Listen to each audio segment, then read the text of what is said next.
Ang bagal nga.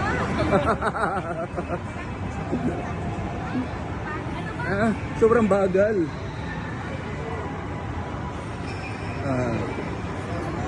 At narito naman ang babagang balita, dalawang OFW sa Qatar, dalawang adult ay nag-e-enjoy sa larong pampata.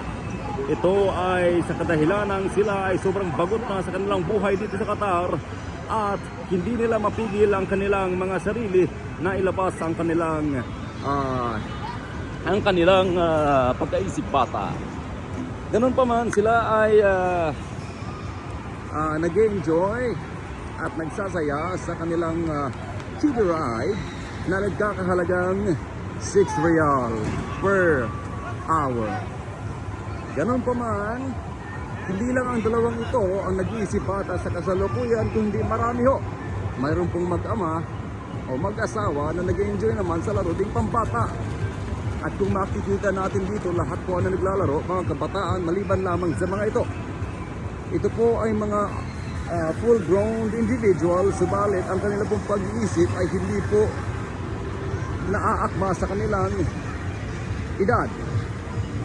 So sila po ngayon ay talagang nag-enjoy naman. Kung makikita naman natin, ay akala mo ay nasa buwan lang. Nasa na ba yung iba?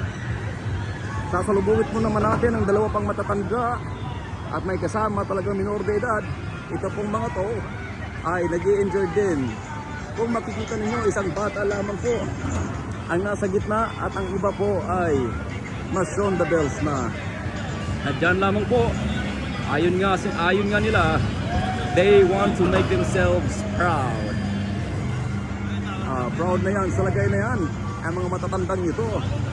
At kitang-kita naman ho natin na marami po ang nagsasaya at nag-aaliw. Maliban lamang po sa apat na matatandang ito, sila lang po ang bukod tanging mga matatanda at ang lahat po ay bata. Ano nangyari na flat? Kailangan mong itulak na yung ganun. Ito po, sa kadahilan ay sobrang bigat po ng dalawang ito, kaya hindi na po yata umaandar ang kanilang sinasakyan dahil po sa kanilang overweight na timbang. Kaya naman po, ang sasakyan ng kanila na lamang iniwan at naglakad na lamang sila. Sa kadahilan ng 10 minuto na lang po ang natitira nitong oras, kung kaya imbis na sila po ay sasakay sa sasakyan, sila na po ang sinasakyan ng sasakyan. Sila na po ay papalik doon sa station para isoli ang sasakyan na ito, sabag ito po ay hindi nila kayang bayaran. At minabuti na lamang nilang isauli ito at bawiin ang binayad nilang 6 real. Ito po ay si Raisa Fabia at si Angelica Fabia.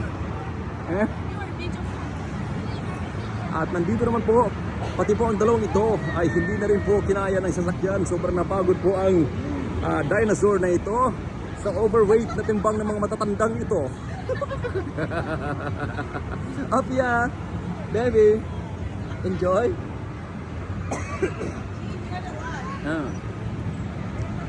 Woo! Parang may sunog, ano?